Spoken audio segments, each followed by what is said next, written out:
Some trauma is loud. Other trauma is quiet. Culturally untouchable. And the quiet trauma is often the one that quietly destroys lives. Today, we're talking about adoption-related trauma and how it can show up as anxiety, addiction, relationship breakdown, and sometimes suicidality. And if you've been told that you might have ADHD for the first time in your 40s, there's a chance the real story is hormonal, and we're going there today. So, I just want to give you guys all a heads up as what's going on in the state of affairs here at the Arizona Veterans Resource Center. This is our new home. This is your new home. And we have so many events have already happened in this space, and we have a lineup coming in the next several months before we begin our build. So if you see behind me the mess that's happening, it's phase 1. Phase 2 is when we start the build in March. So we're waiting for permits from the city. We just had the council member here, Rich Adams, also a local veteran, and he mounted one of the statues from the Reflection Garden that you may or may not have seen at our old space on Centennial Way. So things are happening, things are shifting, things are moving, and we have had partners come in here. Recently, I had Kiamesha Guy in here yesterday. Shout out to a female veteran-run organization. She's out of Tucson, Quiet Waters. I'll be speaking at their 4th annual Military and Family Health Networking event, Saturday the 24th at the Tempe Public Library. The description is down below if you want to follow the link, if you want to show up and support both of our causes and hear other opportunities of speakers from local organizations with the same mission. Thank you, Guy, for joining our coalition and being a partner in this space to help us build the one-stop hub that we are hailing as the space that Arizona veterans deserve. So I'm asking all of you, I know it's really hard to ask for help, but I have learned how to do it more efficiently because it's needed. I can't do this alone. It's a giant mission, and it's one team, one fight. We have got to come together collectively, and I have, with the efforts of so many people, delivered on the promise that we are a centralized location here in Arizona to support all organizations, to bring your resources here so that people know that they are no longer alone. We need us, like David Campbell, our buddy, says. And yeah, so there's a lot coming down the pipeline, and I'll get to what's coming up next at the end of the segment. If so, you want to stay tuned and see our events. They're also in the description below. Okay, so let's get into today's conversation. Our guest today is Dr. Maria Cronyn. She is a veteran, a naturopathic physician, and the founder of Adoption Evolution. She's advocating for what she calls adoption-literate care, especially for people carrying layered trauma histories. Dr. Cronyn, thank you for being here today. Thank you. Yeah. So where does your story really begin? Service, adoption, medicine, like what came first? Yeah, so I was adopted at birth, so I guess that came first. I was a soldier in my youth, and at 56 years of age, after 25 years in practice, I discovered some continuing education courses in adoption-literate mental health, and it absolutely blew my mind. First of all, I'm a physician. I didn't know any of this information, and of course, I'm adopted, and I didn't know any of this information. And I got into this entire nonprofit because everybody needs to know about this. And nobody knows about this. And nobody knows about this. It's a very underserved specialty in mental health, but also I feel primary care physicians need to be made much more aware because the risk factors are enormous, as you had read. You know, huge addiction rates, suicidality, homelessness, incarceration with adoption trauma and foster care trauma at a young age contributes to all of these negative factors. So I'm calling it the last taboo. And I asked the question, do we have a public health emergency here? And public health officials actually agree with me. That's bold. That's a bold statement. A public health emergency that nobody's talking about, a taboo Correct. thing. And taboo is something intentionally not spoken of. It's like, Yeah. we know it exists, but we're not talking about it. Yeah. But the ramifications of it, this is what this whole segment is about. Right. Like educating not only mental health providers, but the individual. The individual suffering. and their families, yes. Yeah, and it goes back generations, and it's global. Some countries are doing it better than others, and we're behind. We're very behind, definitely. So when's the moment you realized that, how did this all start making sense to you? When did it click for you? First, it was kind of shocking, not only what I didn't know, but the neuroscience that is now in about brain development and things like this with developing brains of very young children and the trauma that carries over and the kind of explosion that occurs really at puberty and it's all very predictable. This trauma will create so much difficulty in the mental health sphere. And the statistics are, even in the most ideal circumstances, same culture, same race, everything in the adopted at birth, 49% are seeking mental health care before the age of 11. And they're going through 8 to 10 different mental health providers, not finding the right fit. Those are massive numbers. And how many people, all I could think of is how many people give up, with their child trying on all these mental health providers, how many people give up after 3 or 4 or 2? They're just not getting the right kind of care. And it's just an adjustment. It's nothing new, but it's a specialty that a lot of mental health providers just don't know about. I've met adopted mental health providers that don't know what I'm talking about. Say that one more time. Yeah, they're adopted. They're like 40 years old. They don't know what I'm talking about.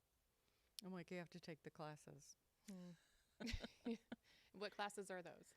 So Center for Adoption Support and Education in Maryland has a huge continuing education segment for mental health professionals.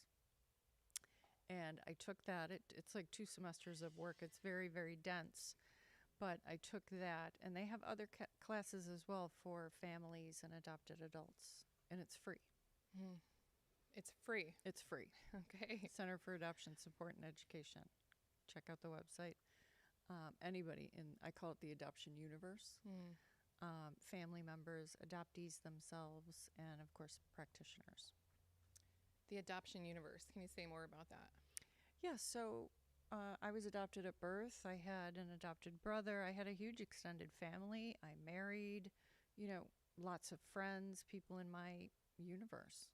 The older you get, the more people there are in your sphere. And those people are touched with the trauma that the adoptee might be experiencing at various points of their lives as well. So I call it the universe. Yeah. Apropos. I love that. Thank you. I like it too. Yeah. How does it feel in your body to be doing this work? How do you regulate yourself knowing that there's such a big mission that you're championing here? Yeah. It's frustrating, no? It was a really exhausting year. When I came to it and started the courses, I had to do it very slowly because I myself was kind of dissociating and my mind was really blown with the information, thinking about how I grew up, what I grew up seeing, the difficulties that we had at different ages, and mainly the empathy that I had for my parents who I wish had this information. Parenting an adopted child is 100% different from parenting a biological child. And part of the problem is the expectations. And some of the ramifications can be, attachment problems with parents who are inexperienced, doing their best, and they didn't expect this. And it's entirely, preventable. You have to train parents in how to raise an adopted child. It is a traumatized child. Right out the gate. Right out of the gate. Yeah. As if parenting wasn't hard enough already. Exactly. And as if unknown as coming into parenthood, your first child or your first adopted child, and then you have this added element that nobody's talking about and nobody knows how to prepare for this. Yes. That's so sad. And how many did you say? What was the statistic at the beginning? 100 million? It's really like a full third of the country are in this adoption universe. The 20th century had so many adoptions starting in 1945 after World War II. We call it the baby scoop era. And in the book, I want it designated as a historical trauma because of the volume of people and the magnitude of the reach. You know, it's like a huge blast radius. And the numbers after 1973 dropped precipitously, but, you know, I'm part of that era. And people have children, grandchildren still affected by intergenerational trauma from that era. We had unwed mother homes, and women were young, not married, and just traumatized. And it was 4.5 million women. So that means 4.5 million fathers, too, and 4.5 million children, maybe more if there were some twins. That's a large number to begin with. But every child that's born who is adopted has 4 parents, 12 grandparents. Every child comes in to this little small adoption universe, and as you get older, it gets much larger. It's when you tabulate it, and I use ChatGPT to double check my math all the time, but I'm like, how low could this possibly be? It's at least 100 million people in this country, not globally, in the United States. It's a third. That's an excessive part of our history that's not in the history books. It's Right. not being taught, studied. What do you say to that? What is it akin to? Something of that magnitude. Yeah. Wars. Like the devastation, the fallout from it. Like you said, there's a blast radius. There's a blast radius. And nobody's talking about it. Well, not only are they not talking about it, they're not counting. They're not counting. Mental health professionals, from my training, I'm not making this up, often do not ask the question in an intake form if somebody is adopted. And they wouldn't know what to do with that information to begin with.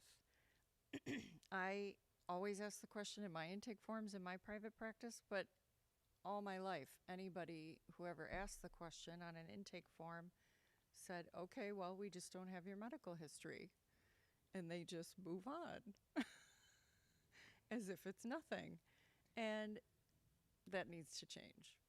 Yeah, you can't properly diagnose without all the symptoms. And you can't take away symptoms and say, if we just take this away, then they'll fit in this diagnostic criteria. That's not how it works. I've seen Dr. House. You may not know your medical history, but now we know the risk factors. And I literally would like to make it a drop-down menu in every primary care doctor's EHR and put the validation right in there too. When someone says they're adopted, offer them some condolences. Tell them that you understand this is trauma. And I understand that this creates a situation where you could be predisposed to addiction and mental health issues. Let me help you get the right referral. Every primary care physician, that is my goal, needs to be saying that to every adopted person that comes into their practice. And they need to have that readily available, those resources. Drop down right there, yeah. And then the resources, of which there are so few. I'm the only person in Arizona who's taken this adoption-literate for mental health professionals training right now. I aim to change that. And yeah, we have to build that network. And I will do training. And it's training that they've taken in school, the counselors and the psychologists. It's just raising this awareness, putting this in the right category. This is an adverse childhood event. This is childhood trauma. We have the neuroscience. Dr. Perry has, is it childhoodtrauma.org or something? We know, but we've just skipped it. We've skipped this as a childhood trauma. Yeah, we were talking before the show, and I've taken countless ACE questionnaires. Every time I go see a provider, you take an ACE assessment. I've never seen adoption on there. Yeah. And then when I met you, I asked you, I'm like, should I have adoption on my intake form here at the center? Sure. And that's really important to know. So what really stuck out to me, I've been inundating myself with all your material. It's deep. It's diverse. It's scary. It's striking. I think that what we're doing here is addressing something with the same profound magnitude. And then I was unaware of this additional, wow, you talk about this phantom thread in all of your material. Can you speak to that? Because I think that's going to get us below the surface here in the iceberg. As I was researching and learning and doing all this writing and stuff like that, I came up with a couple of kind of cool statements. And I call it a phantom thread because it's like the tapestry of the United States. And there's this phantom thread running through all of this. And we need to pull on this thread. It is not negligible. It's seemingly invisible, but if you just look at it and look at the numbers, it's so pervasive. The numbers are so huge, and that's why I call it a public health emergency. It's just a tremendous section of the population that is a preventable risk factor. You know, we need to work on this. We need to work on awareness of this. And it was because it was sort of taboo. I mean, parents were my parents, I didn't know till I was 11 that I was adopted. Parents were told not to tell their children that they were adopted. Pretend as if it wasn't true. And in the 21st century, you can send your saliva out and find out who your relatives are. And we are going to have more and more people shocked. And I hear about it all the time. People are finding out they're 55 years old, that their parents weren't their parents, and their parents never told them. It's huge. What goes on in the mind of someone who finds that out? Their thoughts, their behaviors, their patterns, their relationships, it's going to echo out in their universe. What comes up for them? How do you treat someone whose identity shatters? Yeah. It's complicated. Everybody's completely individual, of course. I call every adoption story a singularity because they're all completely different with that one common denominator.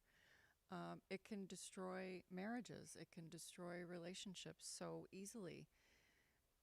You know, nobody really understands the concept of your parents aren't your parents. Well, what do you mean? Well, who am I? You know, it's your really is your identity. And because it was always so taboo, if you're not adopted, you don't understand what that's like. You can't. The only thing you can liken it to is if your parents were dead.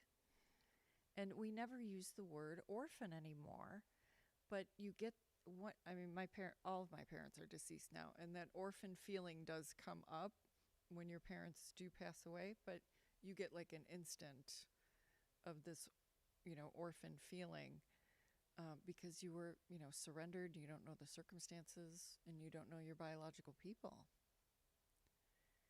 And it's, you know, it's a shock. It's a profound, profound shock. Much like our Vietnam heroes who came home, that silence, it's really loud. And they're like, I don't know where I belong. I just lost my tribe. Right. Where do I go? I've just been abandoned. I'm orphaned. And that's, you know, we try to give the solace here and rebuild that here, reconnecting and rebuilding. But it takes a lot. It takes a village. It takes a new understanding. And then if that person came and they're dealing with all this CPTSD and so many other elements could be already under their belt with the additional adoption story. I wonder how many is the VA prepared for that? No, they don't. I don't think they ask either. All behavioral health centers need to be looking at it. If a really severe case of PTSD is an adopted person, they've had complex PTSD since they were a child. And then life events happen, making the PTSD so much more severe, right? It's complicated. It literally is just layers of trauma and what's underneath it. Adoption is a foundational core issue that is unreconcilable, right? You are related to people that you've never met. You don't understand yourself entirely. And you may have walked into decades of your life not realizing that you yourself are carrying around this PTSD, and then it surfaces. And you're like, wow, I must have really severe mental health problems, and you don't even understand yourself.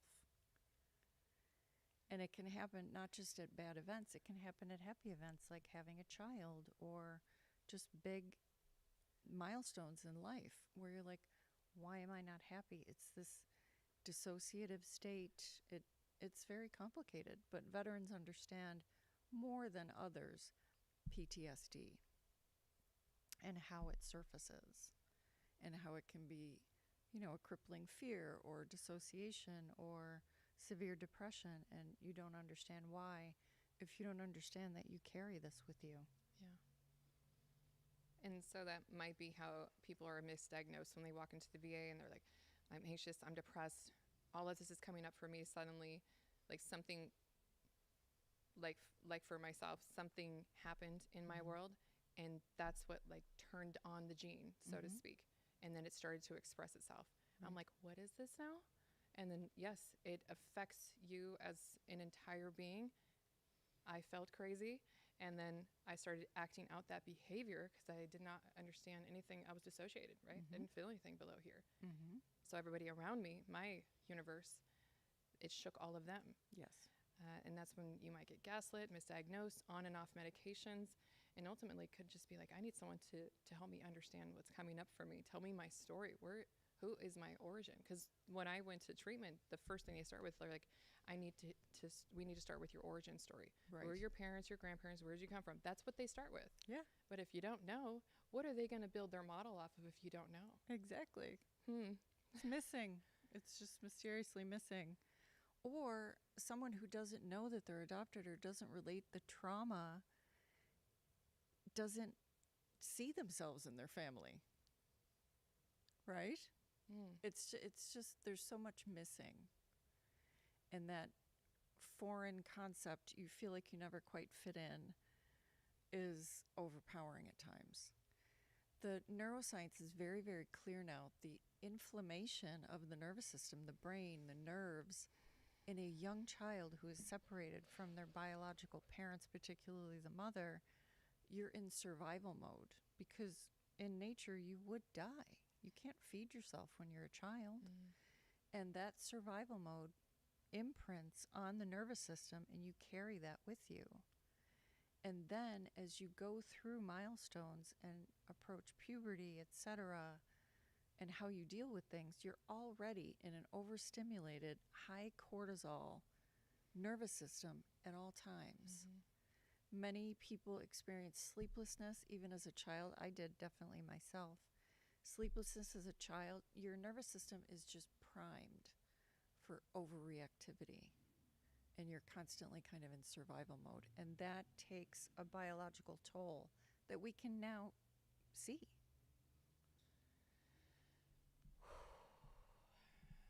It can affect higher functioning. We know more about PTSD now. You know, when people make the comment about working from a brainstem, when a child is at that threshold of PTSD, complex PTSD kind of all the time, like they go to school, right? Very often these children will be acting normal in society.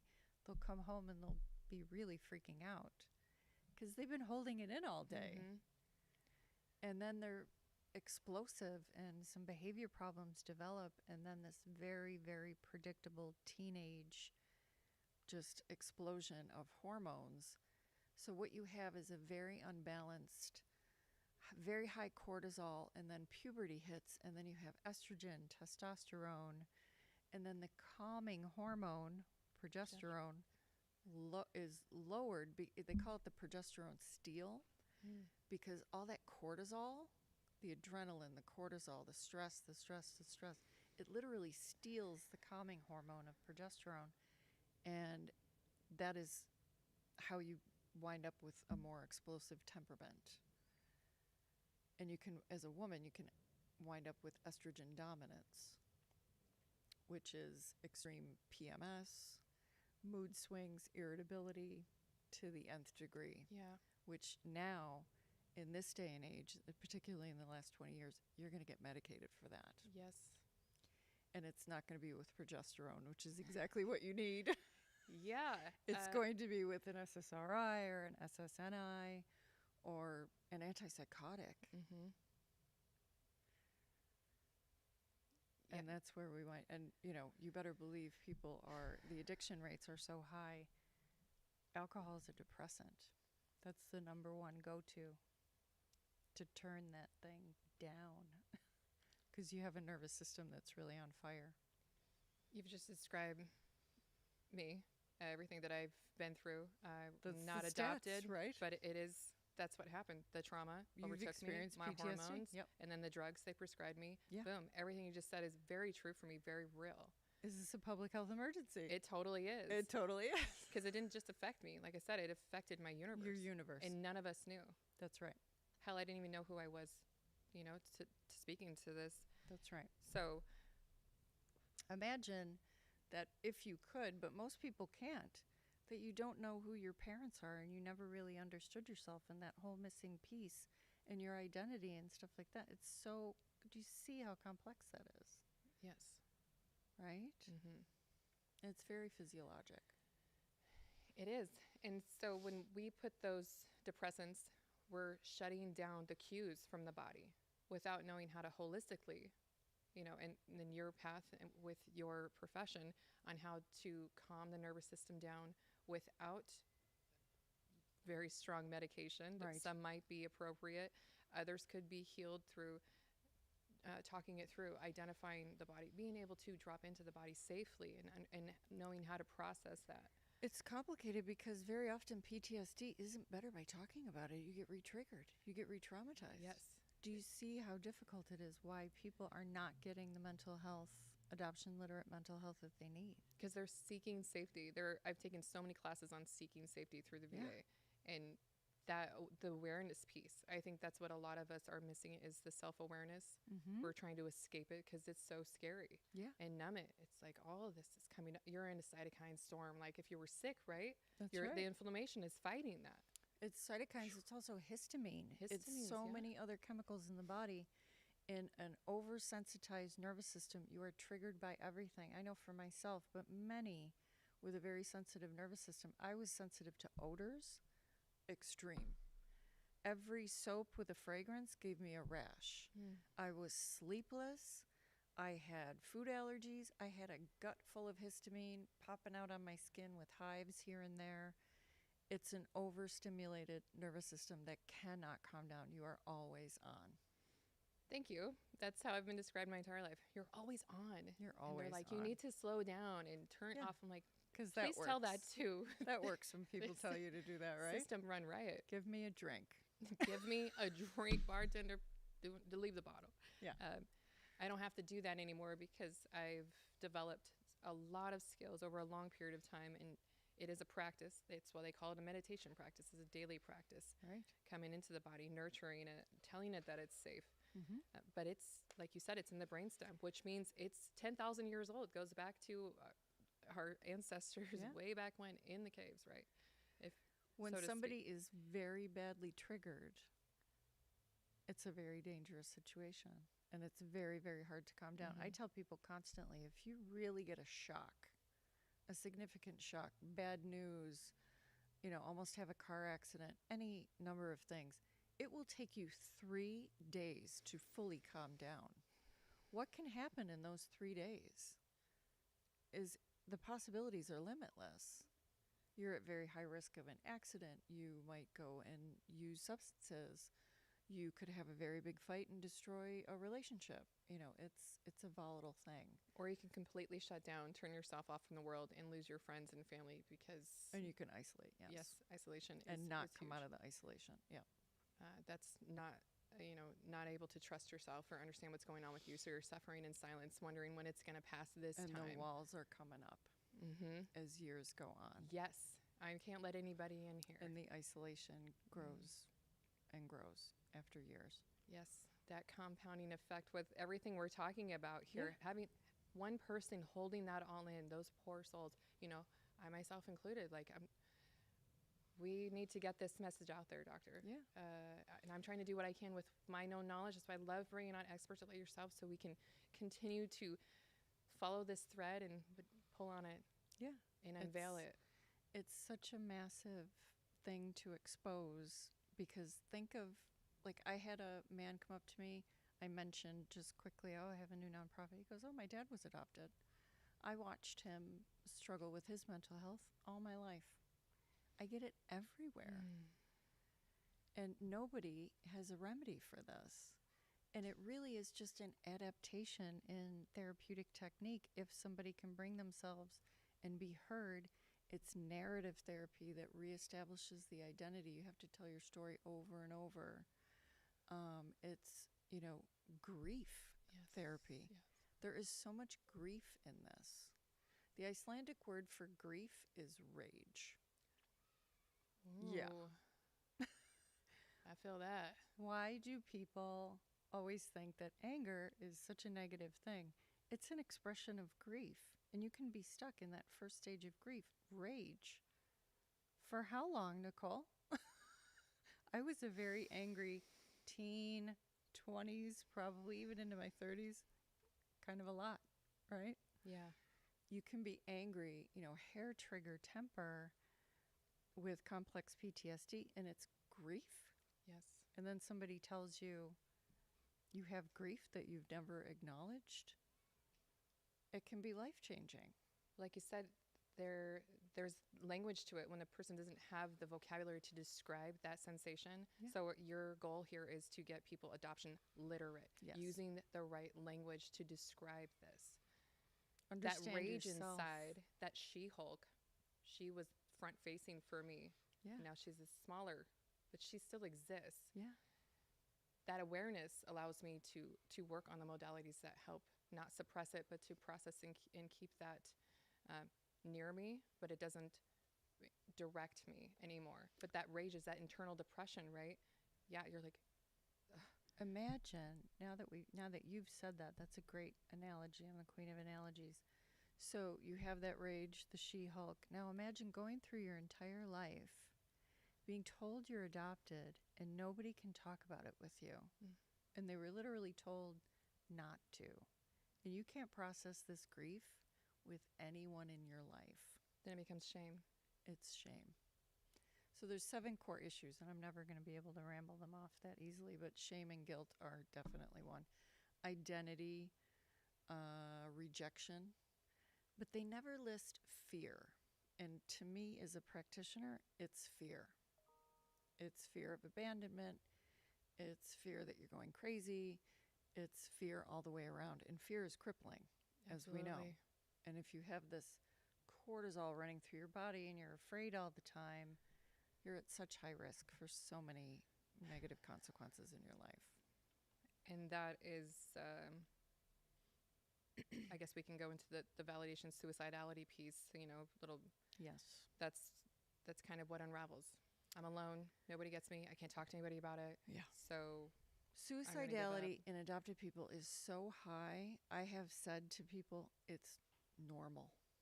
Oh. Without a plan, suicidality is so high, it's normal. It's going to be in your mind. You should be able to talk about it, not put on a 72-hour psych hold. You have to talk about it. And a good therapist who understands complex PTSD and adoption-literate mental health is not going to put you in the hospital, right? They're going to be like, you have to talk about this.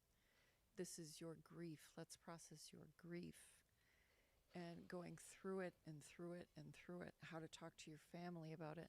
Let's get your family in here and help them help you process it, right? Mm-hmm. And then that continues to come up through at milestones in life, like the birth of a child. Oh, I don't have any of my biological people. Who does my child look like? I've never met any of those people. And you have to process that trauma continually. You don't know what kind of parent you're going to be like. You don't know what your child is going to be like, and you're afraid you're not going to do it right. You're afraid you're not going to bond. A lot of adopted people don't feel that a mental health professional will call all of this attachment issues. Right. And there are attachment issues. And if you've never felt properly attached in your family, it's very frightening to imagine becoming a parent. I mean, there's a whole score of textbooks on attachment theory, Yeah. but it doesn't insert the adoption piece. No. Wow. And I said to a therapist, I go, it's just missing. You tell me right now, which comes first? It's like a chicken or the egg thing. Is it the trauma or is it the attachment? Which one do you address first? And we kind of had a little round and round, and she's like, I don't know. I said, exactly. I think it's the trauma. But several psychologists I talked to, it's all about attachment. I'm like, I don't think so. Mm. I don't think so. Yeah. How do you attach when you have trauma? That trauma. Bingo. That early trauma.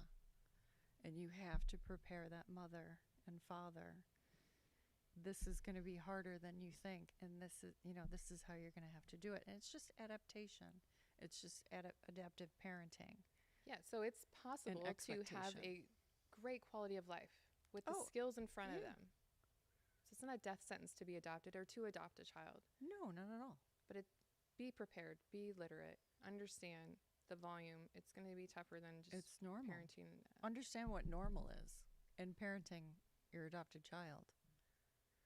There's going to be some explosive rage. There's going to be mood swings and difficulty with identity struggles. Prepare for it and learn about it. One of the most famous adoptive parents is Jamie Lee Curtis. Oh, wow. She is very vocal about it, and she took classes, and she's like, it was the greatest experience of my life because I understood what was happening. That explains why she did the foreword for Mark Nepo's Daily Awakening book. I would like to meet her. Jamie, call me. Yes. Shout out Jamie Lee Curtis. So with the being dismissed, minimized, told to move on, validating the person first, getting them into the treatment, just like our Vietnam veterans, just like our returning OEF veterans, validating them, validating their struggles. Say, you're not crazy. This is really happening in your biology. And nobody told you this was trauma, but it is. Your nervous system has known it the whole time. And that's why you're overreactive. Yes. And that's why you're dissociating too much and why you can't concentrate and all the things. So when all that came up for me, then I went through all of my coursework, and I was through trauma healing and learning these modalities and everything. I was like, great. I thought after a decade, I've finally processed this all. I've gone to the greatest treatment centers, and I've learned all of this, and I'm starting to feel whole in my body and more neutral and aligned and strong. And then I hit 40. And as you say, we just kind of go off a cliff, and then all of those elements come up again. Like you said, it's re-traumatizing. I'm like, oh no, did all of this come back on me? Totally destabilizing. It wasn't all that. It was something else. And, I've had ADHD since I was 12, misdiagnosed. It got through the VA, they gave you all these other things. And then I'm like, okay, I'm managing that. Yeah. And then this perimenopause thing comes on board, and they're like, oh, this could actually be this instead. It's actually a hormonal thing. Yeah. And your diet changes, your mood swings, you're destabilized all over again. The gaslighting yourself happens. Oh. And it's terrifying. Then you don't want to isolate again. You're like, I know better. I want to do better. How come I felt healed? And all of a sudden this thing just happens like overnight. I had a 9-month brain fog, and I'm like, what do I do now? Okay, I have a box of supplements. I'm doing it wrong. I know I'm doing it wrong. I know. We're going to talk about it more. So with PTSD, stress, adoptees in particular, I alluded to it before, it's this low progesterone, which is the calming hormone. It's also the hormone that allows you to sleep deeply. The number one menopause symptom is, the number one and number two are basically neck and neck. It's insomnia and short-term memory loss. And when you can't remember something, you can become very terrified for your mental health so easily. And then, of course, number two and number three, mood swings, hot flashes. It is your nervous system. And you don't have enough progesterone. And you might go and get your hormones checked, and the first thing they're going to give you is more estrogen, which is great for your memory. But if you're one of these PTSD people like us, you and I, no. It's not going to work out well. It is not going to work out well at all. I have a little bit of estrogen cream. People are using estrogen all the time now. I put it on my face to try it out. I didn't sleep for 2 days. Wow. I could not take even a little bit of extra estrogen. I am 58. I still have estrogen excess. Wow. Okay. And I still have cortisol and testosterone too. Testosterone will convert to estrogen, which can make you more irritable, more triggered. It's the progesterone to balance it that is often the key. But there are other neurotransmitters that are very, very important that have a lot to do with the other actions with the hormones. Insulin is a hormone. All that high cortisol and all these other hormone fluctuations, we can't forget about insulin. And that can be affected, and so can your thyroid, by all of this other craziness with the hormone cascade. And we, of course, have a diabetes epidemic as well in this country. Even though we've manufactured, I believe, an ADHD epidemic because we have a pill for it. And that pill often kind of blows up in people's faces, and it does cause dependency. Yeah. Very often it's hormonal. And diabetes is another one of those, not type 1, but it's preventable as well by more awareness and choices. Absolutely. And it's also an addiction piece. It's hard to deal with the addiction of food because it's not a drug. You know, there's so many layers to all of this. And it's women aren't the only ones who are suffering from this hormonal shift, this cliff in life. Men are suffering as well. I would love to know the real numbers. How many men who are adopted do develop type 2 diabetes? Because men are more likely to develop it. And because of all the high cortisol in the nervous system stuff in an adopted man, are they more prone to diabetes? Type 2. Yeah. I would like that number. Yeah. I think they would like that number too, so Yeah. we can start attacking it. Yeah. They'd probably approach that first before adoption, though. Neurology needs to weigh in on the adoption consequences because low progesterone will cause things like demyelination of the nerves, contributing to multiple sclerosis. I think that's probably higher in adopted people. I have it, so did my biological mother. So you get pins and needles and buzzing feet and... I had 2 massive flares that I know of, but I may have had it when I was very, very young. I have a spinal cord lesion at T7. I have kind of some numbness in my legs. Wow. That's a myelin sheath breakdown? Yeah. Oh, okay. Yeah. So your neurons, or they don't have coding, they're going to start misfiring and causing mixed signals. That's right. Yeah. And the stress causes the demyelination. Yeah. And I just saw somebody quote that Epstein-Barr virus, which 2/3 of the planet has, but you can reactivate that with stress, also contributes to multiple sclerosis. So there's an immune component here that we're calling autoimmune disease, that now that we're all becoming much more trauma aware, it really is the big piece. Chronic stress. Yeah. And what kind of stress? This is more of an adaptation of how we look at trauma and the specificity. What type of trauma are we talking about? And what, now that we are addressing adverse childhood events, there's more than one type, right? And we have to get much more specific in therapeutics. So when you're speaking to all of this as a naturopath, I was listening and reading your stuff, and it's like you're like, I began treatment immediately. What does that mean? When I was in the military, I had a flare. I had an MS flare, and they didn't catch it. I had 14 vaccines in one day, and my spinal cord definitely flared up. They did not catch it. They gave me crutches. Somehow I got through. They weren't listening to me. I have degenerated discs and stuff like that, and they were like, oh, you just need surgery. I had MS the whole time. Oh, wow. And nobody caught it. So you better believe I was like totally distrustful of doctors because nobody's listening. Nobody's listening. So you stop going. So I went on my own to, yoga. I found a naturopathic doctor when I was 25, changed my entire life in 6 weeks. In 6 weeks, it was a game changer. He did some herbs. He did this little Chinese packet of herbal stuff to support my PMS, and he did some homeopathy. He did cupping, acupuncture, just all this really cool, natural stuff. But it was the way that I felt. It was relief. I felt like I had entered my body for the first time. Yes. I felt complete. Oof. It was absolutely like a change that I couldn't even put my finger on. It was a complete change. You felt complete when a person with adoption is going through their life like, I'm lost, I don't know who I am. You're just floating in the ether, and to have to be grounded and through this holistic... Feet on the ground for the first time. So functional medicine is a good place to prime to start before going straight to hardcore medication. Or I don't know, how would you suggest that people go about doing this? I know we're going to link all your information below. And yeah, I have another book coming out with kind of the 1, 2, 3s. Okay, great. You know, the top 10, kind of where to start when you're talking about complex stress and adoption stuff and things like that.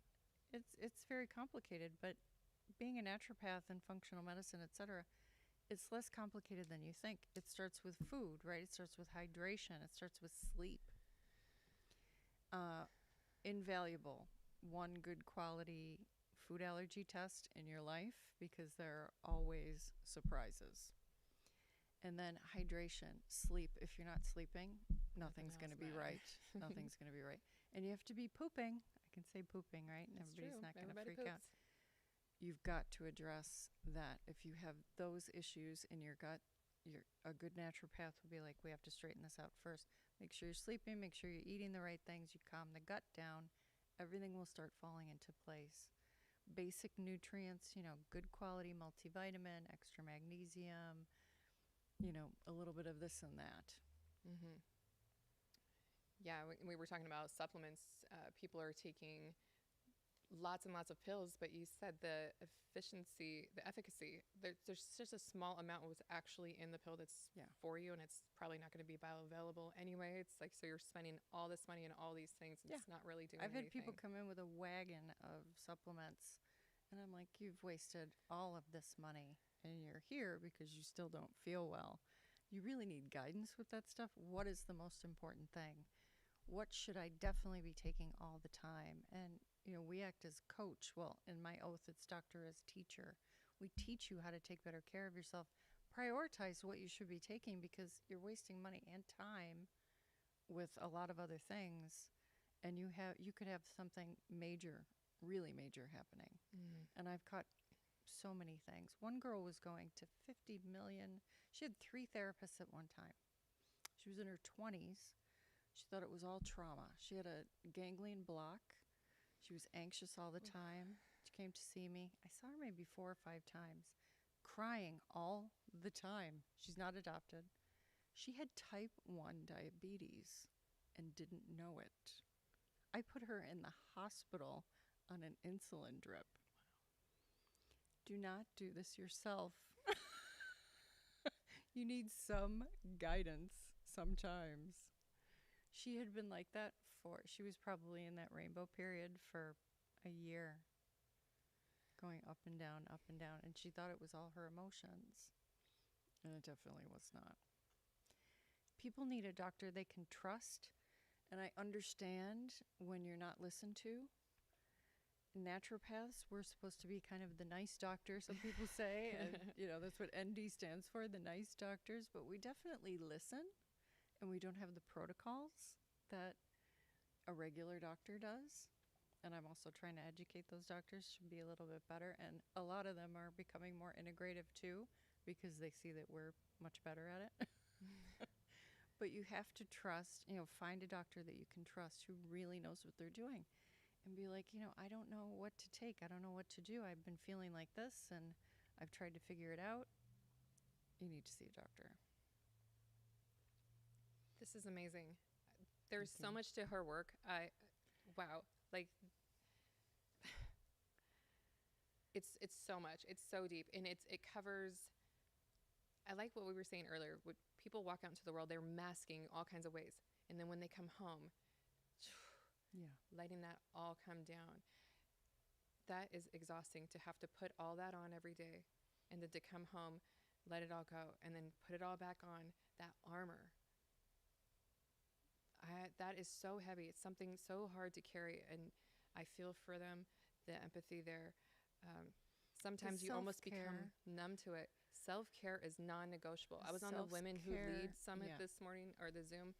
All the women were talking about this. It is a non-negotiable. It is. Sleep, self-care, saying no. There are so many people who don't understand what self-care means. You need to figure it out. That's what I mean about trusted doctors and trying different things. If something isn't working, drop it and find a better way, but find your self-care. Find what you love. Work on sleep hygiene at the very least. Make sure you're hydrated. All the self-care, and we have to prioritize. Yeah. self-care is not always a bubble bath, chocolate, glass of wine. No. It's really taking care of your personal quality of life and making sure you come first, especially as practitioners helping others. We can only do that if we're filling ourselves back up and coming into it. Thank you so much. I'm so glad we did the pre-interview, because last week I was really sick with everything that's going around. I Yeah. caught the bug, and you're like, this is probably what's going on. And if you just take this one thing, Yeah. boom. 1, Guys, 2, 3. I could have been sick for 2 weeks. It was 4 days, and I'm just a little still plugged up, but I have my energy back, vitality. I was able to create this show today, and wow, this discussion is so huge, so deep, and it runs along all kinds of lines. It's not endemic to veterans, and it's not being counted. So Yeah. let's help the doc do her work. Let's come out.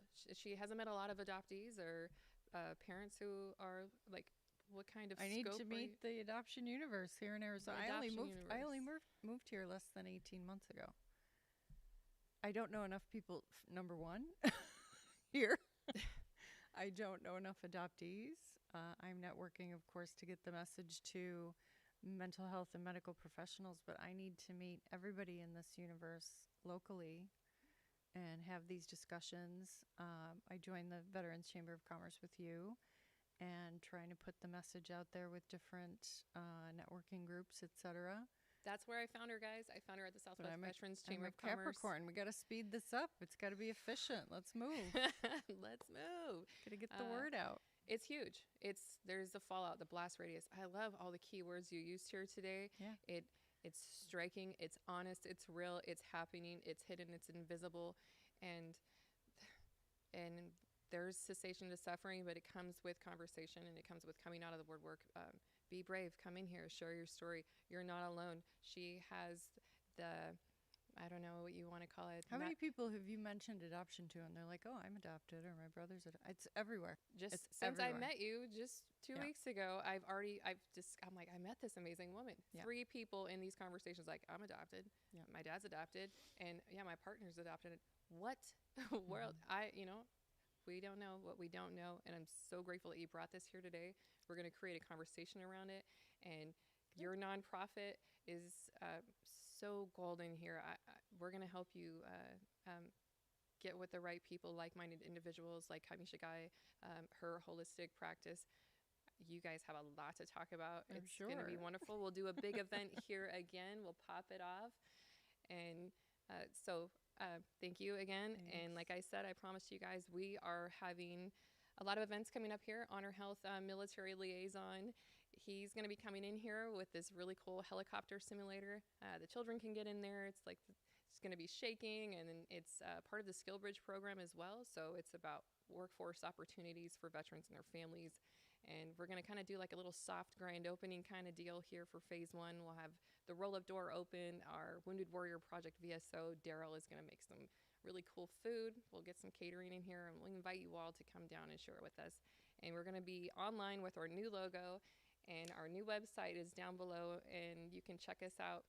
And if you want to come down here and help support us, please do come take a peek and see what's going on, and let us know if you're adopted or if you're struggling with anything that we mentioned today. If anything landed for you, I hope you know that it's safe to come in here and speak with one of us. And if you don't want to do that, maybe you can ask your provider some of these questions, some things that rose up today, and inquire with and give yourself some grace and compassion, because it might not be just you. It might be something from generations ago that you're struggling with.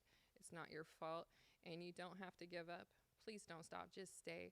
Come in here, share your story with us, and help us create the new hub of Arizona's veterans. You deserve it, and you're worth it. Thank you for your service. We'll see you next time on the Spotlight. Cool. That was so cool, Doc.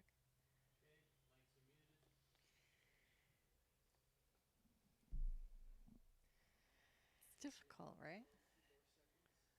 But any woman perimenopausal is going to understand the hormone thing. Oh, yeah. To the nth degree. Yeah. Yeah. That's a big thing. Woo!